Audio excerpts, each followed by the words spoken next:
Matapos ang ilang araw ng bulong-bulungan, dumagdag na si King of Talk, Boy Abunda, sa mga nagsabing hiwalay na nga sina Kapuso actress Bea Alonzo at Dominic Roque.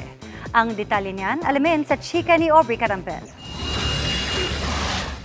As we talk today, yes, hiwalay po si Dominic at saka si Bea.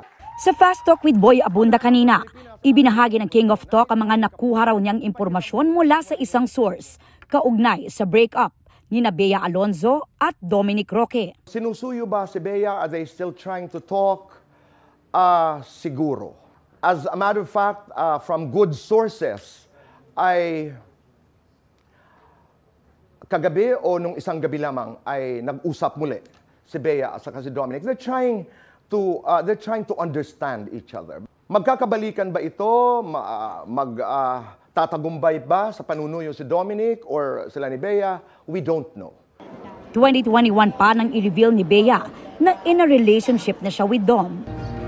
I want to spend my whole life with you forever. At July last year lang nang sorpresahin ni Dominic si Bea sa kanyang proposal.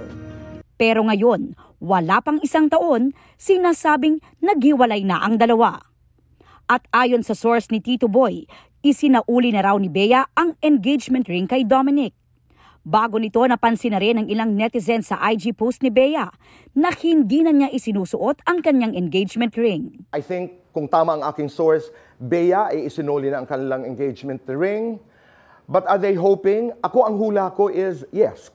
Noong nakaraang buwan lang, isinare pa ni Bea sa Instagram ang Japan trip niya kasama si Dominic. The narrative is not about Bea ang problema kaya sila naghiwalay. Si Bea gusto ma-save ang relasyon na ito. Si Bea wants this to work. Kung magkaayos man daw ang dalawa at matuloy pa ang kasal, sabi ni Tito Boy, sigurado ako, pag nagkaayos si Bea at si Dominic, no wedding is going to happen this year. Wala pang pahayag sina Bea at Dominic kaugnay rito. Aubrey Carampel, updated sa Showbiz Happenings.